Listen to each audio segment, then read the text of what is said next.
Okay. विजय भाऊ काहीतरी सांगत होता तुम्ही, विचारत होता.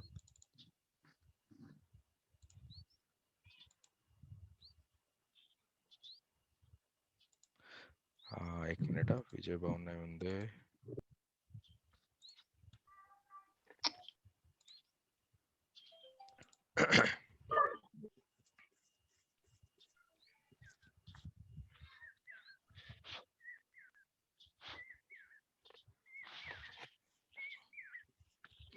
हा, कोणाकडे तरी मस्त पक्ष्यांचा आवाज येतोय. माझ्याच इथे येतोय. अच्छा. कुठे कुठे आहात तुम्ही सध्या? गावालाच आहे मी, बाहेर बसलोय. मस्त हो. आमच्या गावाला नेटवर्कच येत नाही. कुठे राहता दादा? हा, मी वाशीला, नवी कुठे मुंबई. राहता दादा? नवी मुंबई. नाही आता जे बोलत होते दादा कोण? हा हा हा, सागर सागर sir. मी साताऱ्यात राहतो. तेजस बोलतो. तेजस बोलतोय. अच्छा. तेजस. हा, ओके. हा. तेजस पण आपला चॅम्प आहे हा. ओके. तेजसचे चार्ट बीट्स एकदम मस्त. चॅम्प झाले पाहिजे ना दादा. हा मी हा पण युट्यूब वरूनच शिकत गेलो हा. आणि पुन्हा म्हणलं ते विजय. दादा आवाज येतो का? हा हा, ठीक आहे. ठीक आहे, आता आपण मुव्हिंग ऍव्हरेजेस कडे वळूया. नाही, ते हे आले का? विजय दादांना काहीतरी क्वेश्चन होता. विजय पवार. आलो दादा मी. हा, दादा तुम्ही ते पोझिशनल विचारत होता ना? पोझिशनल दाखवतो. हो. पोझिशनल म्हणजे कसं आहे माहितीये, आता आपला एक चॅलेंज काय होतं, समजा तुम्ही एखादी डिलिव्हरी घेतलं शेअर, तर त्याला आपल्या इथून तो कसा डिपॉझिटरी सिस्टम कडे जातो, नंतर तुमच्या अकाउंटला यायला ऍटलीस्ट दादा 2 रेकॉर्ड दिवस. कर रेकॉर्ड. अरे हा, सॉरी. हा आहे, रेकॉर्डिंग चालू आहे. तर काय होतं की डिलिव्हरी नंतर तुमच्या अकाउंटमध्ये यायला त्याला वेळ लागतो, त्यामुळे तुम्ही सेल नाही करू शकत इमिजिएटली. तर 3-4 दिवसांनी. पण पोझिशनल ट्रेडिंग काय, मी 10-15 दिवसासाठी ठेवलं. समजा मी याला इथे कुठेतरी बाय केला आणि मग नंतर मी 10-15 दिवसांनी सेल करून टाकलं. पोझिशनल म्हणजे तुम्ही एक 2 वीक किंवा 3 वीक साठी स्टॉक होल्ड करतात. आणि जेव्हा तुमची पोझिशन म्हणजे काय, तुम्ही ठरवलं बाबा माझी ही रेजिस्टन्स लेवलला ह्या माझ्या टच झाला स्टॉक, तर मी त्यातून एक्झिट मारणार, की बाबा मी ही रेजिस्टन्स लेवल ड्रॉ केलेली आहे. त्या रेजिस्टन्सला जरा जरी मला कळलं की स्टॉक खाली पडतोय, तर मी एक्झिट मारलं. म्हणजे पोझिशन, ह्या पोझिशनला आल्यावर मी एक्झिट मारतो. त्याला टाइमचं लिमिट नसतं. पोझिशनसाठी एकच डिसएडव्हान्टेज आहे की तुमचं डिलिव्हरी तुमच्या पोझिशनसाठी दुसरे ऑप्शन्स आहेत, म्हणून ऑप्शन्स ट्रेडिंग किंवा फ्युचर्स ट्रेडिंग ते करू शकता तुम्ही, जे इमिजिएटली तुम्ही बाय अँड सेल करू शकता. आता हे कसं आहे तुमचं, आता समजा हा 27 मेला झालाय आणि हा 28 मेला इमिजिएटली दुसऱ्या दिवशी 10:44 ला बघा 1715 ला गेला, 1666. अशा वेळेला कसं मी ऑप्शन्स घेईन किंवा ह्याचे फीचर्स घेईन, पण ह्याच्यात इन्व्हेस्टमेंट खूप जाते. आणि हा जोपर्यंत तुम्ही सेल करत नाही तोपर्यंत तुमच्या ह्याच्यात आलेला पण नसतो. आता माहिती नाही हे कसं होतं, कारण ऑनेस्टली मी जे हे आहे ना,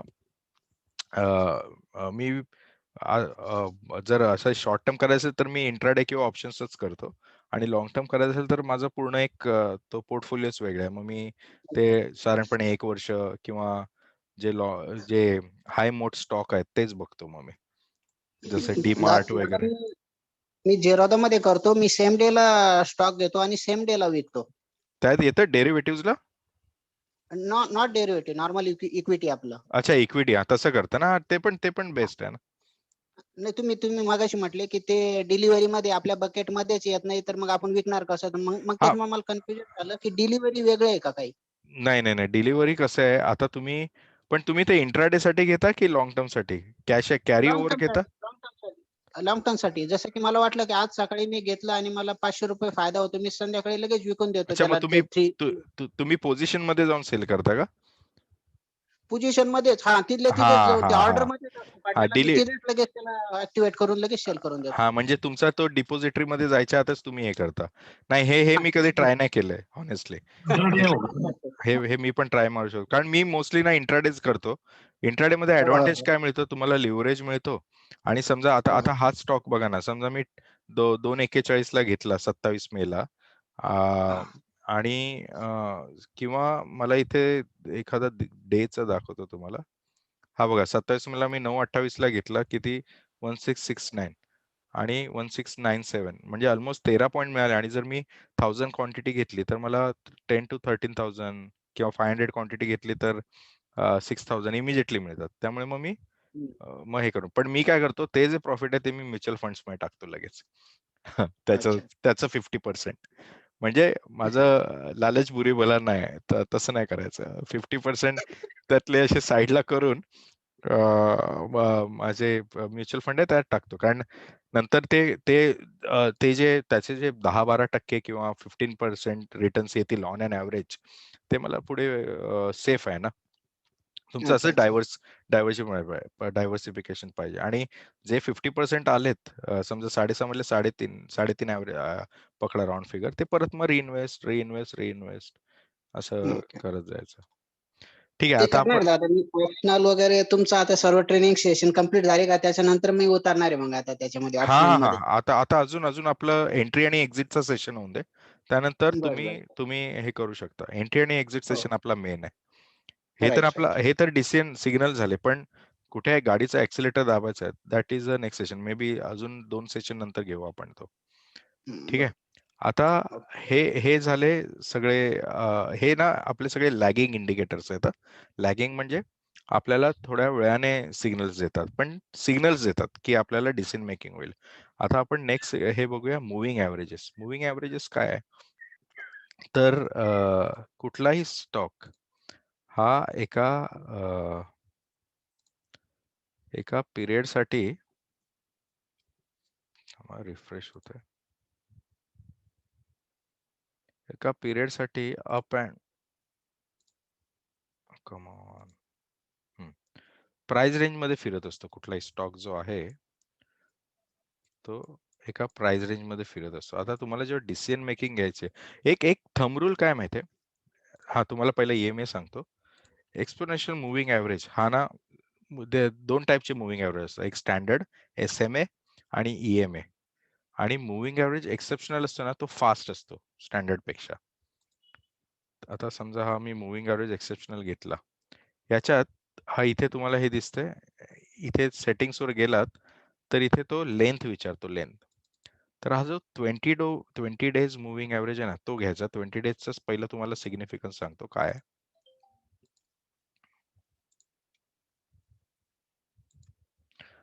तुम्ही बघाल जेव्हा स्टॉक हा जो आहे ना भले किती वर जाओ खाली जाओ तो ह्याला टच करूनच जाणार ह्या रेंजला. तर हा जो एक आहे ना हा तुम्हाला एक डिसिजन मेकिंग पॉइंट होतो की ह्याच्या जो वर असेल तर हा कन्फर्म अप ट्रेंड आहे. म्हणजे स्टॉकची जी व्हॅल्यू आहे ती ह्या कधी पण बघा ह्याला टच करून जाणार पण परत ती इथेच अक्युमुलेट व्हायला बघणार. सो 20 डे मूव्हिंग ऍव्हरेज हा खूप पॉप्युलर इंडिकेटर आहे किंवा मूव्हिंग ऍव्हरेज मधला सेट आहे. आता तुम्हाला SBIचंच दाखवतो या 20 डे मूव्हिंग ऍव्हरेज मध्ये. हो सॉरी हा 1 मिनिटचा आहे का. आपण 15 मिनिट्स घेऊया. Come on.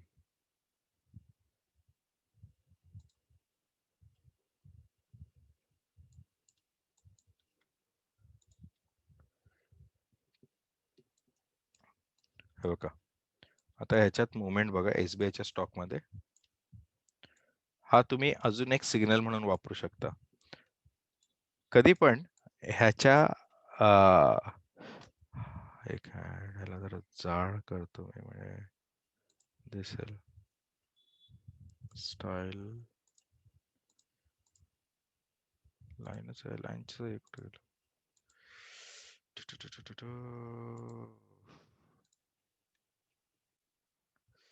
चार्ट्स मध्ये काय हा जो लाईनचा प्रकार दिसतोय हा बघा इथे माझी ही जी ह्याला क्रॉस करून जर माझा ग्रीन कॅन्डल आहे ना ग्रीन कॅन्डलची बॉडी जेव्हा ओपन होते तेव्हा ह्याला क्रॉस होते ना that is the another point to buy a stock.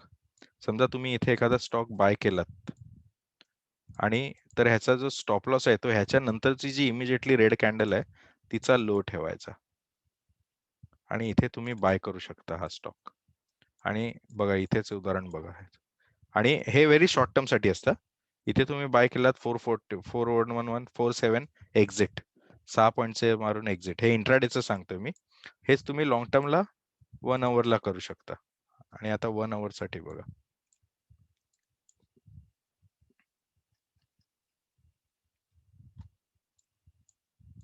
One hour साठी जर तुम्हाला बघायचं असेल सेम लॉजिक वापरायचं. आता 1 आवर साठी जेव्हा पण इथे डिसिजन घ्यायची असेल मला तेव्हा मी काय करेन, ह्याचा जेव्हा क्रॉस होईल तेव्हा मी बाय करेन. आणि बघा इथे गंमत, हा जेव्हा क्रॉस ओव्हर झाला ही ग्रीन आली, इथे मी बाय करेन या पॉइंटला. काय करायचं तुम्हाला, सिंपल लॉजिक आहे याच्यात मुव्हिंग ॲव्हरेजचं. मुव्हिंग ॲव्हरेजच्या जवळ स्टॉक आहे आणि तो वर खाली जातो, तर त्याच्या जवळ जी लास्ट तुम्हाला जी एज मिळते म्हणजे ह्या 10 ते 15 कॅन्डल मध्ये जवळच्या, त्याचा एक एज मारायचा आणि मग जेव्हा तो ब्रेकआउट होईल तेव्हा तुम्ही परचेस करा. आणि एक लक्षात घ्या, जेव्हा पण एखाद्या स्टॉकची न्यूज बीज येते काय बाबा प्रॉफिट झालं लॉस झालं, तेव्हा तो सगळ्या रेजिस्टन्स आणि सपोर्ट लेवल इग्नोर करतो. त्यामुळे समजा एखाद्या स्टॉकची न्यूज बीज असेल आणि समजा हे तो क्रॉस करत असेल ईएमए वगैरे, तर लगेच त्याच्यावर तुम्ही निर्णय घेऊ शकता. हा बघा आता आपण ह्या पॉइंटला बाईंग केलं स्टॉक, बघा किती पॉईंट दिलं. आता समजा हा मी इंट्राडे साठी करायला गेलो असतो, इंट्राडे 3:15 ला झाला, हा इंट्राडे नाही होणार, सॉरी पोझिशनल होईल माझी. आणि बघा इथे मी बाय केलं असतं 340, हा गेला इथे 364 ला. सिमिलर वेज डाऊन ट्रेंड साठी बघा, आता मला हा आधी एक सिग्नल मिळाला, चला मी इथे ऍक्टिव्ह झालो आणि जेव्हा हा ह्याच्या खाली ओपन झाला ना आणि क्लोज, इथे मी सेल करेन हा स्टॉक. आणि त्यानंतर बघा एक गॅपअप, मोठी गॅपअप हे झालेलं आहे. आणि कुठलाही स्टॉक मुव्हिंग ॲव्हरेजच्या पासून असा लांब असताना कधीच ट्रेड करायचा नाही. तुम्ही वेट फॉर की बाबा हा जवळ येतोय तुमच्या. आणि हा हे बघा आपण मगाशी जे शिकलो डायव्हर्जन, हे बघा इथे डायव्हर्जनचं बेस्ट एक्झाम्पल. हे इथे फ्लॅट झालाय स्टॉक, RSI मला काय सांगते, हे अप जाणार आहे. आणि मी डिसिजन कुठे घेईन माहितीये का, हे अप जाण्यासाठी मी वेट करेन की जेव्हा हा क्रॉस करेल माझा EMA एक्सपोनेन्शियल मुव्हिंग ॲव्हरेज 20 डेजचा. पण मला इथे एकही केस आलेली नाही काही जिथे मी स्ट्रॉंगली जाईन, कारण ह्या कॅन्डलपेक्षा मोठी कॅन्डल मला दिसलीच नाही बाईंग, त्यामुळे मी बायच नाही केला. आणि बघा इथे जर मी बाय नाही केला मी वाचलो, कारण परत स्टॉक खाली आला. त्यामुळे मुव्हिंग ॲव्हरेज, हा क्रॉस प्लस मला EMAचा सपोर्ट, मला एक सिग्नल मिळाला, नाही शेखर हे बाईंग साठी it's not good, leave it. आणि मी ह्याला सरळ स्टॉकला इग्नोर केलं आणि मी काहीच ट्रान्झॅक्शन केले नाही याच्यावर. आणि नंतर तो काही काळासाठी कुठल्या रेंज मध्ये गेला बघा, साइडवेज रेंज मध्ये गेला. परत बघूया आपण कुठे एक्झाम्पल आहे, हे बघा इथे काय झालंय, इथे बघा बेस्ट एक्झाम्पल जे आता आपण कव्हर केलं. स्टॉक चाललाय वर, ही ते अप ट्रेंड, ह्या पॉइंट पासून यापासून स्टॉकची प्राइस वर चालली. RSI काय म्हणते, फ्लॅट आहे इथे, RSI फ्लॅट म्हणते. आणि मी कुठे हे करेन, एकतर ही टॉप लाईन ब्रेक होईल तेव्हा, आणि मग त्यानंतर बघाल इमिजिएटली तो RSIच्या EMAच्या जवळ चाललाय. दॅट मीन्स इथे तुम्ही सेल पोझिशन घेऊ शकता इथे. आणि ह्याचा स्टॉप लॉस जो आहे तो ही जी लाईन ह्याच्या नंतर जी पहिली रेड कॅन्डल येते ती ठेवायचा. म्हणजे तुम्हाला हे काही बघा, आता इथे समजा मी पुट ऑप्शन घेतला 414 आणि 385, आरामात 60 to 50% रिटर्न मिळणार पुट ऑप्शन मध्ये काही वेळात विथ लो रिस्क. आणि बघा तुम्ही आता हे बघाल की इथे बघा ह्या सपोर्टला बघा, आपण जे पहिलं बघितलं सपोर्टला बघा किती वेळा टच झालेला आहे.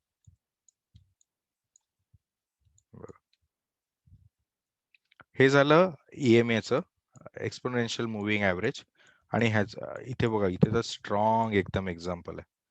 सेम वे क्रॉस ओव्हर झाला, मी ह्याचा मार्क केला टॉप जवळचाच, ह्या कॅन्डल्स पैकी जवळचा टॉप, तो जेव्हा क्रॉस केला आणि एक स्ट्रॉंग ग्रीन, इथे बाय केलं मी आणि बघा स्टॉक कुठे गेला. कुठे गेला? या रेंज पर्यंत आलाय स्टॉक. किती? ऑलमोस्ट 293 टू 357, ऑलमोस्ट 60 पॉइंटचा अप. आणि हे काय झालं माहितीये का, हे अजून एक स्ट्रॉंग डायव्हर्जन बघा.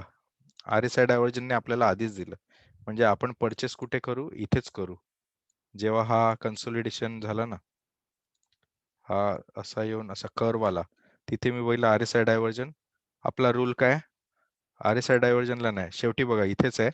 आणि म्हणजे आपल्या रूल प्रमाणे आपण जो लास्ट लोअर लो होता तिकडे लाईन काढली, प्लस आपल्याला अजून एक सिग्नल मिळाला की बाबा हा EMA आहे 20च्या पण वर चाललाय, स्ट्रॉंग बाय. इथे बाय करायचाच आपण मग ह्या ब्रेकआउटला.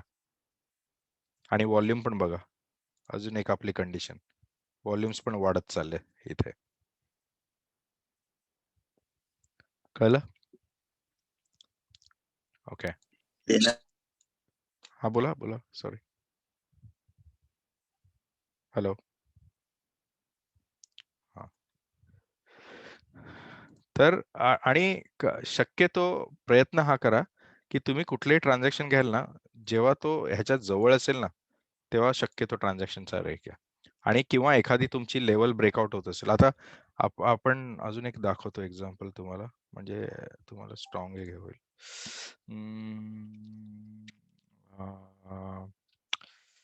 काय बरं, हल्ली वोलेटाईल स्टॉक कुठला? वेदांता. त्या दिवशी मी तुम्हाला सांगतो, वेदांतामध्ये ऑप्शन्स मध्ये मी 6000 ऑलमोस्ट निगेटिव्ह होतो, 6000.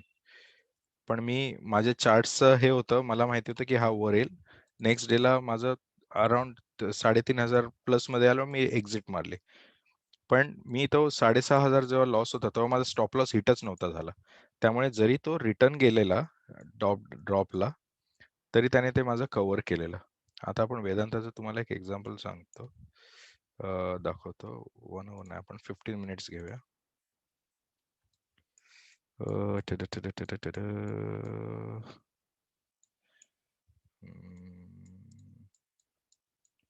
हा,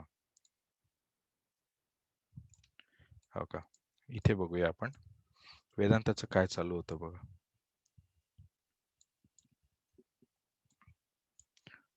परत आपली कंडिशन डाऊन मध्ये, कर्व वाला, कर्व जिथे येतो तिथे मी बघेन RSI डायव्हर्जन मिळतंय का. हे बघा, आता इथे हा डाऊन मध्ये होता एवढा, पण RSI डायव्हर्जन इथे फ्लॅट झालं.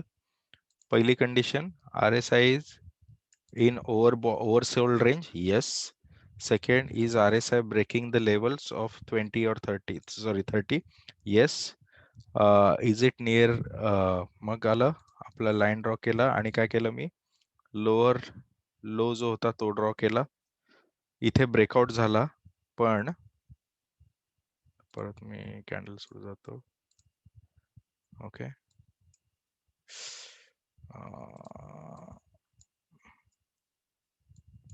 इथे मी ब्रेकआउटला गेलो, पण मला हे कॅन्डलचा प्रकार प्रॉपर बरोबर नाही आला, म्हणून मी इथे बाईंग नाही केलं. No buying here. Okay, I will wait. परत इथे जरा हे कन्सोलिडेशन चालू झालं, म्हटलं आता काहीतरी होणार. जिथे बायर्स आणि सेलर्सची फाईट व्हायला लागते ना, तो पॉइंट असतो तिकडे ब्रेकआउट होऊ शकतं. आणि देन नंतर हा काय झाला, इथे मला हा एक ब्रेकआउट मिळाला की बाबा 60 EMA ला हा क्रॉस करतोय. आणि त्या दरम्यानचा माझा कुठली कॅन्डल होती, परत हे सगळं डिलीट करतो, तुम्हाला क्लिअरली होईल. ही पहिली कॅन्डल होती त्या रेंजमध्ये टॉपची. ती जेव्हा कॅन्डल ब्रेकआउट झालं बघा, इथे लगेच गॅप अप ओपनिंग झालं त्या कॅन्डलच्या ब्रेकआउट नंतर. आणि त्यानंतर this will be the right time for me to buy the stock. आणि मग हा वर गेलाय एवढा. त्यानंतर ह्याचे अप ट्रेंडच चालू झाला बघा. आता डाऊन ट्रेंड बघूया कुठे झाला ह्याचा ऍक्टिव्ह. परत कर्व आला, हा इथे कर्व आलाय माझा. कर्वच्या आधी मी बघितलं इथे तर अप व्हायला पाहिजे, पण इथे RSI माझं बोलतंय नाही, मी निगेटिव्ह आहे. प्लस माझ्या इथे हा टॉप वरून मी इथे सिग्नल घेतला नाही सेलचा. I will wait for this EMA आणि नंतर EMAच्या रूल प्रमाणे बघा इथे इमिजिएट स्टॉप आला, पण आपली कंडिशन अजून काय लाईन मध्ये कन्वर्ट आलो. जो लास्ट हे होता त्याच्याच क्रॉसओव्हर नंतर मी सेल करणार आहे. इथे मी सेल करेन कुठेतरी.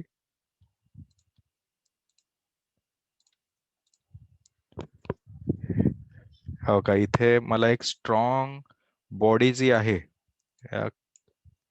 सॉरी स्टॉकची जी बॉडी जी आहे, सॉरी कॅन्डलची, ती मला ह्याच्या बाहेर झाली ओपन. मी ह्याचा स्टॉप लॉस ठेवला हा आणि मी स्टॉकला सेल केला. तो परत इथपर्यंत आला, पण माझ्या स्टॉप लॉसला हिट नाही झाला बघा. आणि मग ह्याच्यानंतर त्यात डाऊन मुवमेंट पूर्ण चालू झाले.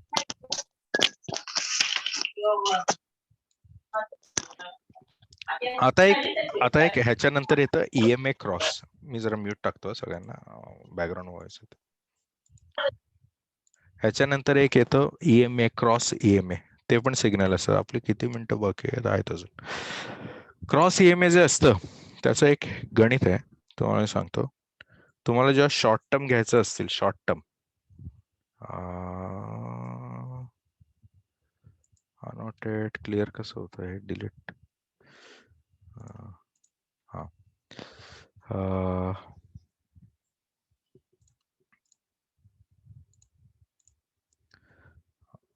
एक मिनिट.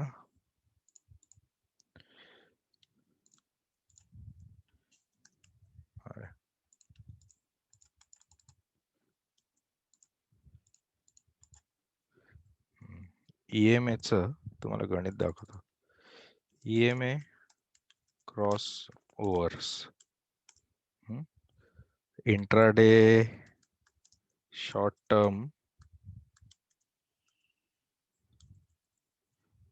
टर्म साठी ह्याचं मी देईन तुम्हाला, नोट्स मध्ये आहे आपल्या. टाइम फ्रेम काय असते, 15 मिनिट्स और 5 मिनिट्स. ठीक आहे, एक मिनिट.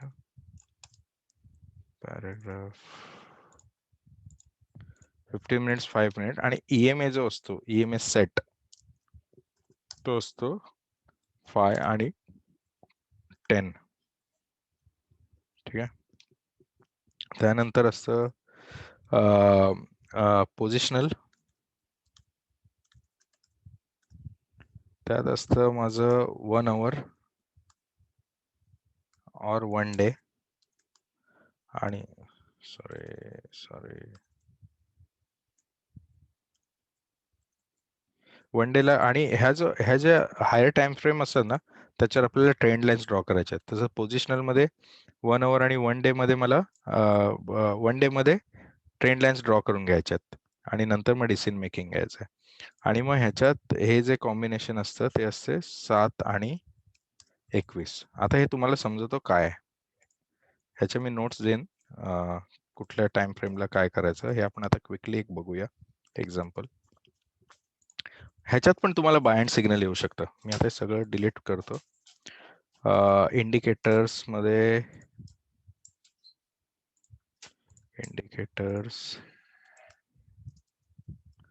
ह्याच्यात क्रॉस EMA नाही येत आहे. हा मी एक EMA घेतला, अजून एक EMA घेतो. मला एक इंडिकेटर बंद करावं लागेल कारण फ्री मध्ये हे येतं.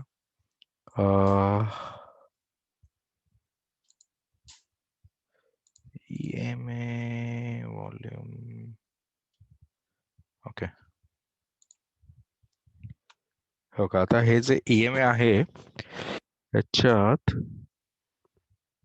असं का झालं, थांब एक मिनिट.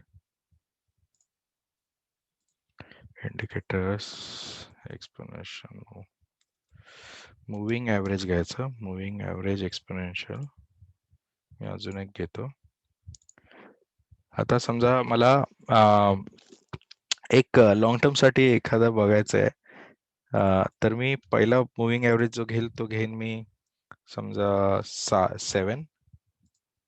आणि त्याचा कलर चेंज करतो मी. समजा ब्लॅक करतो त्याला, डार्क लाईन करतो जरा, आणि दुसरा जो आहे त्याला मी घेतो 9च्या जागी त्याची लेंथ, म्हणजे तो 21 दिवसांचा मुव्हिंग ॲव्हरेज असेल, त्याला ठेवतो कलर रेड, त्याला पण डार्क करतो. आता हा जो EMA क्रॉस असतो ना, तो पण एक सिग्नल असतो. लो EMA लाईन, आपली लो EMA लाईन म्हणजे कुठली? जी 7ची लाईन जेव्हा 21ला 1 आवर मध्ये घेतो, सॉरी मी 7ची लाईन जेव्हा 21ला क्रॉस करते, that is a bullish signal. Okay, ह्याच्यात तुम्ही हे 15 मिनिटावर पण डिसिजन मेकिंग घेऊ शकता. अरे यार, कुठे गेले चार्ट्स? हा, काय मी म्हणतोय, जेव्हा 7ची लाईन, जे छोट्या लेंथची लाईन जेव्हा मोठ्या बिगर EMA ला क्रॉस करते, that is a signal to buy. आणि जेव्हा ती अप साईडला क्रॉस करते, जेव्हा सेम लो साईडला क्रॉस होते, म्हणजे ही ब्लॅक लाईन जी मी कलर केलेला आहे ती रेड लाईनच्या खाली जाते, that is a signal to sell the stock. Bearish आणि बुलिश हे जे सिग्नल्स आहेत. पण इथे पण रूल आहे, ह्या क्रॉसओव्हरच्या दरम्यान जो लो झालेला आहे तो लो ठेवायचा, आणि तो जेव्हा क्रॉस होईल तेव्हा आपण सेल करायचा, जेव्हा स्ट्रॉंग सेल कॅन्डल. आणि स्टॉप लॉस हा जो क्रॉसओव्हर आहे त्यानंतरचा जो टॉप होता, that will be your stop loss. Similarly जेव्हा बाय करताय, बायचं एखादं उदाहरण बघूया आपण. जेव्हा बाय करताय स्टॉक, हो का, जेव्हा एखादा स्टॉक मी बाय करतोय, आता हे झालं माझं EMA क्रॉस. ह्या EMA क्रॉसच्या 10-15 कॅन्डल्स मध्ये जो हाय पॉईंट होता तो पकडला मी. तो जेव्हा क्रॉस होईल तेव्हा मी बाय करेन, म्हणजे माझी बाईंग जी ऍक्च्युअल बाईंग आहे ती ह्या पॉइंटला येईल.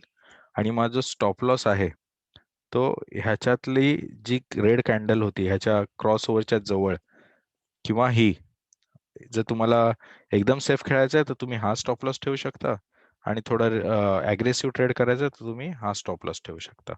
पण ह्याच्या नंतर, ह्या क्रॉसओव्हर नंतर, हा क्रॉसओव्हर एक सिग्नल झाला. ह्या क्रॉसओव्हरची जवळची जी हायेस्ट पॉईंट होता तो पकडून आपण तिकडे ब्रेकआउटला बाय केलाय. आणि हा क्रॉसओव्हर का झाला, इथे ना व्हॉल्यूम जास्त होतं, आणि त्या ह्याच्यानंतर परत इथे हे बघा, ह्या ब्रेकआउटला आपण जो ब्रेकआउट ठेवलाय बघा, तिकडे व्हॉल्यूम वाढलं परत ह्या पॉइंटला.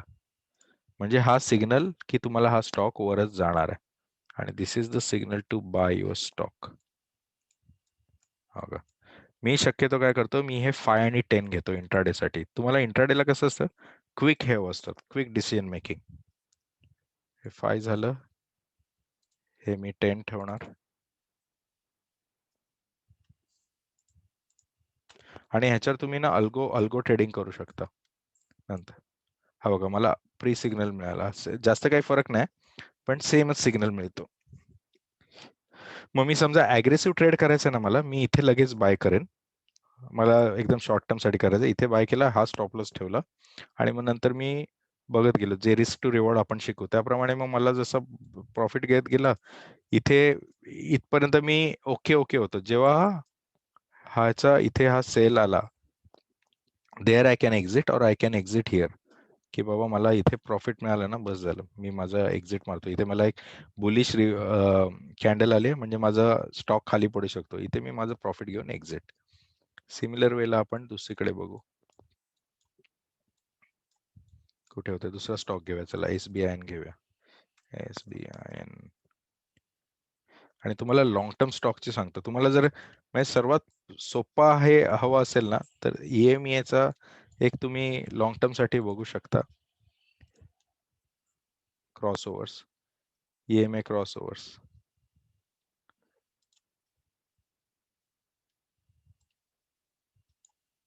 हे बघा, आपली 10 मिनिटच बाकी आहेत, मी आज इथे थांबतो हे करून, मग आपण डिस्कशन करू. हे बघा काय झालं, इथे मला क्रॉसओव्हर मिळाला, इथे पण मिळालाय. तर मी काय केलं, हा जरी क्रॉसओव्हर पकडले मी, हा पकडला, हा पकडला, आणि ह्याचा टॉप जेव्हा ब्रेकआउट होईल, हे बघा लगेच गॅप अप झालं बघा टॉप ब्रेकआउटला. म्हणजे इथे ऍक्टिव्ह बायर्स आले सगळे, आणि इथे तुम्ही बाईंग करा, आणि त्यानंतर बघूया आपण काय झालंय. तर बघा स्टॉक कुठे गेला बघा, अप अप अप.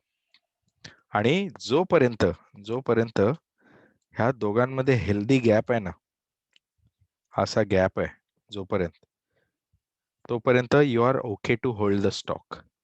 जेव्हा हा गॅप कमी व्हायला लागेल, म्हणजे अप होऊन कमी व्हायला लागेल आणि कॅन्डल पण मिळतं, तेव्हा एक्झिट घ्या तुम्ही.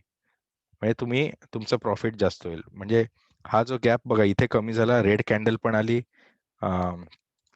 बेरिश पॅटर्न आला इथे, लगेच मी स्टॉक एक्झिट मारलं. म्हणजे मी इथे जर प्रॉफिट मारलं 65, आणि समजा मी इथे निघालो तर ऑलमोस्ट 15 पॉईंटचा फरक पडतो 15 प्राइसचा. त्यामुळे you will be in profit. Similarly आपण डाऊन मुवमेंट बघू. बघा आता SBI उद्या ह्याच्या नंतर जर हा इंजेक्ट झाला आणि ही जर लेवल क्रॉस केली तर डाऊन येऊ शकतो उद्या. म्हणजे हा एक मला कन्फर्म सिग्नल झाला की आता EMA क्रॉस हे झालं, डाऊन ट्रेंड चालू होऊ शकतो. कोणीतरी क्वेश्चन विचारलं चॅट मध्ये. 913 पण इज व्हेरी गुड. 913 सेटअप पण चांगला आहे. हे कसं आहे माहितीये, आता तुम्ही आता 913 पण बघूया आपण. 9 बघूया, 13 घेऊया आपण.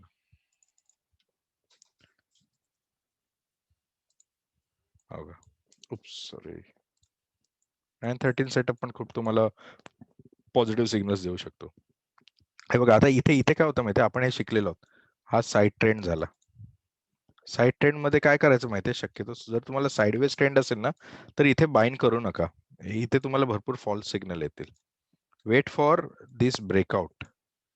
आणि समजा इथे हे साईडवेज मध्ये ह्या अशा 2-3 मुवमेंट झालेले असतील, तर मग तुम्ही डिसिजन घ्या. आणि आपला रूल कायम ठेवा. आता साईडवेज ट्रेंड असेल आणि तुम्हाला हा सिग्नल मिळाला, तर साईडवेजचा जो टॉप आहे ना, तो ब्रेकआउट झाल्यावरच परचेस करा. म्हणजे तुम्हाला निगेटिव्ह किंवा रिस्क कमी होईल तुमची फेल्युअरची. आणि जेव्हा तुम्ही हा ब्रेकआउट घ्याल, तेव्हा ह्याचा जो लो होता लास्ट कॅन्डलचा, किंवा एखाद्या रेडचा जो टॉप, तो घेऊन, रेडचा स्टॉप नाही, बॉटम, तो स्टॉप लॉस ठेवून पुढे जातो. ठीक आहे मंडळी, आज मी थांबवतो. आपलं भरपूर नाही तर ओव्हरलोड होईल. चार्ट पॅटर्न शेवटी आपलं राहिलं, ते पुढच्या लेक्चरला घेऊ आपण. मी कदाचित शुक्रवारी असं संध्याकाळचं वगैरे ठेवेन, तुम्हाला टाइम विचारेन. आपण आता हे थोडं स्पीडअप करून, माझी एकच इच्छा की तुम्ही लवकरात लवकर ट्रेडिंग चालू करावं सगळ्यांनी. जे आपले 16च्या 16 जण आहेत त्यांनी सगळ्यांनी ट्रेडिंग चालू करावं. आणि प्लीज माझा टेलिग्राम चॅनल जॉईन करा. तुम्हाला मग तेजस जसं टाकतो, तेजस खूप चांगलं म्हणजे हे करतो. तुम्हाला जो एक्झाम्पल्स देतो Tejas, that will be really helpful to understand. पुढे जे आपण चार्ट पॅटर्न शिकणार ते आपल्याला मदत करेल. हेड अँड शोल्डर पॅटर्न वगैरे जे काही शिकू ते. मला इथेच एक पॅटर्न दिसतोय. आता मी काय सांगत नाही, नेक्स्ट टाइम सांगेन मी काय पॅटर्न आहे ते. ठीक आहे, कोणाला काय क्वेश्चन, फीडबॅक, काय स्लो चाललं, फास्ट झालं?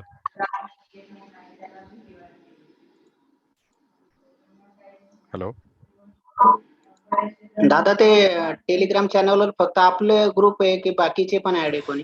बाकीचे पण आहेत, पण Okay. त्यात तुम्ही कमेंट नाही करू शकता, फक्त ह्याच्यासाठी युज हो. करा तो. चार्ट. म्हणजे तुम्हाला रेफरन्स चार्ट, साठी यूज करतोय तिथे. हा रेफरन्स, म्हणजे मी त्यात समजा हे सांगेन, हा बघा हा चार्ट पॅटर्न आहे, बुलिश डायव्हर्जन आहे किंवा बेरिश डायव्हर्जन आहे, ते कळलं तरी चिक्कार ना हो तुम्हाला. म्हणजे तुम्ही त्या पॉइंटला लाईन काढून तुम्ही वेट कराल की बाबा हा पॉइंट कधी हिट होतोय, आणि तेव्हा मग बाय करू हो. शकता तुम्ही. दादा परत आज लिंक पाठव द्यायची पण याला व्हॉट्सअपला. मी तर जॉईन झालेलो आहे, पण बाकीचे पण जॉईन होतील. हा मी Telegram. करतो.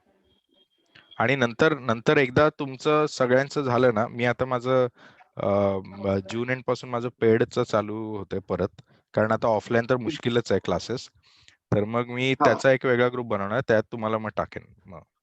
मग त्यात अजून हे करणार आहे.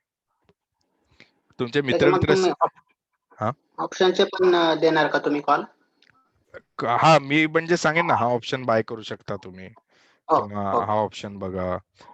म्हणजे कसं आहे माहितीये, थोडक्यात ऑप्शन मध्ये काही ना असं रॉकेट सायन्स नाहीये. ऑप्शन्स मध्ये काय माहितीये, स्टॉप लॉस तुम्ही प्रॉपर लावू शकत नाही, त्यामुळे त्या स्ट्रॅटेजीज लागतात. आणि ऑप्शन सेलिंग मध्ये लोक जास्त कमवतात. आणि ऑप्शन सेलिंगला कसं होतं, भांडवल जरा जास्त लागतं. पण ते शिकू आपण हो. कसं करायचं, काय करायचं ते. ठीक आहे. अजून कोणा काय क्वेश्चन? आपले 6 वाजत आले. ठीक आहे. दादा याच्या रिपोर्ट फायनान्शियल रिपोर्ट डिक्लेअर करायला काही रुल्स नाही का असे, म्हणजे काही स्टॉकचे रिपोर्ट विदिन म्हणजे ट्रेडिंग मध्येच डिक्लेअर होतात, जसं की वॉकार्डचा झाला आणि आता बँक ऑफ बरोडाचा आउट ऑफ ट्रेडिंग विंडो झाला, तर हा नाही असं हे बघा, ते ना मी जेव्हा तुम्हाला एंट्री आणि एक्झिट शिकवणार आहे ना, तेव्हा तुम्हाला मी एक साईट दाखवेन. त्या साईटवर ना कुठल्या कंपनीचा कधी रिपोर्ट येतोय ते कळतं. आणि रिपोर्ट आहे ना कंपनी पहिलाच अनाऊन्स करते, आम्ही 2 वाजता करणार आहोत, 3 वाजता करणार आहोत. आणि शक्यतो ज्या दिवशी स्टॉकची एखादा रिझल्ट येतात ना, त्या दिवशी चुकूनही ट्रेडिंग करू नये. खूप व्होलॅटिलिटी असते, तुमचा लॉस होऊ शकतो major. So wait for next day किंवा वेट फॉर द स्टॉक्स ज्यांचे रिझल्ट ऑफ बिझनेस अवर्स मध्ये येतात, आणि मग नेक्स्ट डे त्यांचे हे रिझल्ट येतात. म्हणजे आता बँक ऑफ बरोडा बघा, उद्या गॅप डाऊन ओपनिंग होईल, लॉस मध्ये आहे ना, भरपूर लोक सेल करणार. आणि उद्या शॉर्ट सेल साठी बेस्ट स्टॉक आहे तो इंट्राडेला. अच्छा. तुम्हाला नंतर हे पण शिकवेन, आपलं प्री मार्केट असतं, प्री मार्केट. आता हो. मी माझं अल्गो ट्रेडिंग करून ठेवलं, मी प्रोग्रामिंग करतो, त्यामुळे मी ते सॉफ्टवेअरचं एक बनवून ठेवलंय, जिथे मला प्री ट्रेडिंगचं म्हणजे कुठले स्टॉक्स जास्त उलाढाल होणार ते मला पर्सेंटेज येतात. तेच मी सांगतो, ते मी टेलिग्राम चॅनलवर आता विकायला सुरुवात करेन. तुम्हाला आता कळायला लागलं, आपला एंट्री एक्झिट सेशन झाला ना की तुम्हाला मग कळेल, अच्छा मग ह्यातल्या कुठल्या स्टॉकवर ट्रेडिंग करायची.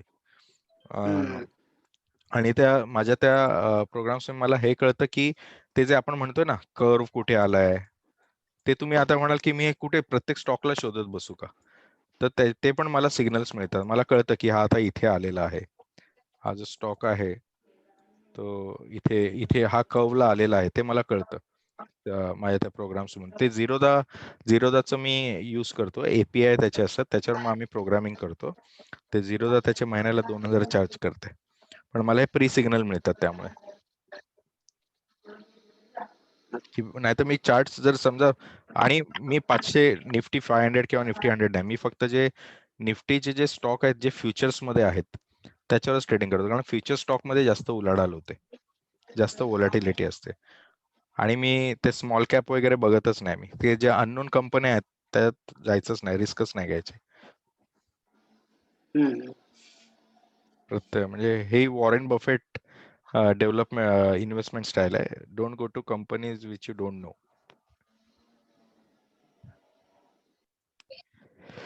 ठीक आहे. एनी आता दादा, हा बोला. एसबीआय बद्दल काय सांगता येईल का थोडंसं? दादा आता सध्या ना एसबीआय लॉंग टर्म, आता एसबीआयचा चार्ट आहे बघा आपल्या समोर, मी तुम्हाला सांगतो.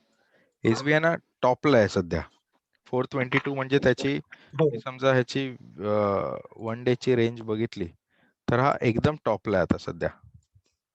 त्याला ह्या रेंज मध्ये येऊन दे, 163 वगैरे तर नाही जाणार तो, पण ही जी रेंज आहे ना 360 किंवा 3110 ह्या रेंज मध्ये येऊन दे, मग बाय करा. आता तो टॉपला आहे परत, हे बघा ह्या सायकलला येणार तो असा. आता हा ना पॅरल चॅनल मध्ये चाललाय स्टॉक. जर ही लाईन स्ट्रॉंग ब्रेकआउट झाली ना, हा जो आहे ना, हा इथे जर स्ट्रॉंग ब्रेकआउट झाला हा. तर आणि ह्याच्या वरती थोडा गेला तर मग घेऊ शकतो. पण अगेन काय होतंय, ह्याच्यासाठी अनसर्टेनिटी काय, वरच्या रेंजेस नाही आहेत काही ज्या तुम्ही सपोर्टला रेफर करू शकता. ह्याच्यासाठी फिबोनाची टूल आहे, ते पण आपण बघू नेक्स्ट याला. बाईंग 250ची दादा. 250ची आहे का? हो, 250 ला घेतलेले आहेत. हो, हा, आणि 100 आहेत आपल्याकडे. तर मग कंटिन्यू लॉंग टर्मला अजून ठेवायचे का आता बेनिफिट काढून घ्यायचा? अजून 1 मिनिट बघूया आपण. हा ना ह्या रेंज मध्येच आहे.